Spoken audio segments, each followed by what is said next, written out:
Good morning. This is Pastor Brandon M. Spriggs from the Zion Hill Agape Baptist Church in Capitol Heights, Maryland.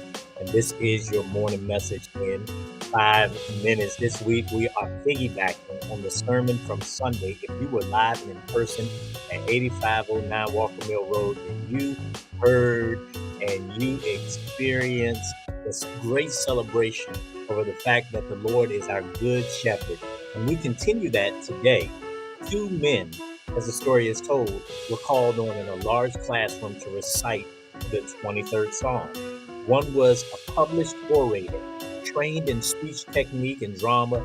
He repeated the psalm in a powerful way. When he finished, the audience cheered and even asked for an encore that they might hear his wonderful voice again. Then the other man, who was much older, repeated the same exact words, the 23rd Psalm. The Lord is my shepherd, I shall not want. But when he finished, no sound came from the large class. Instead, people sat in a deep mood of devotion and prayer. Tears started to trickle down or come down the sides of people's face. And then the first man, the orator, stood to his feet. I have a confession to make, he said. The difference between what you have just heard from my old friend and what you heard from me is this.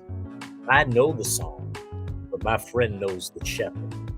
Of the many images painted by John in his wonderful gospel, probably the most descriptive is that of Jesus as the good shepherd.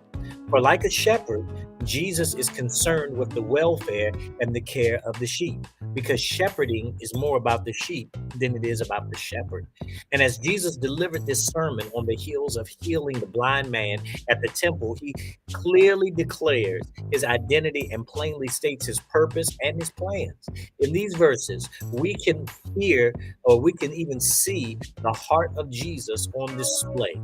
Here, he reveals his great love for sinners and his plan for dealing with their sins. And as we continue to talk about this message of the Good Shepherd, if you don't know him, then I want you to know this as a message that you need to hear. For during the next few days, the rest of this week, you're going to hear firsthand from the Bible itself exactly how you can be saved. And my prayer for you is that if you do not know Jesus as your personal Savior this morning, that you will, before the end of this week, begin to know him as Savior.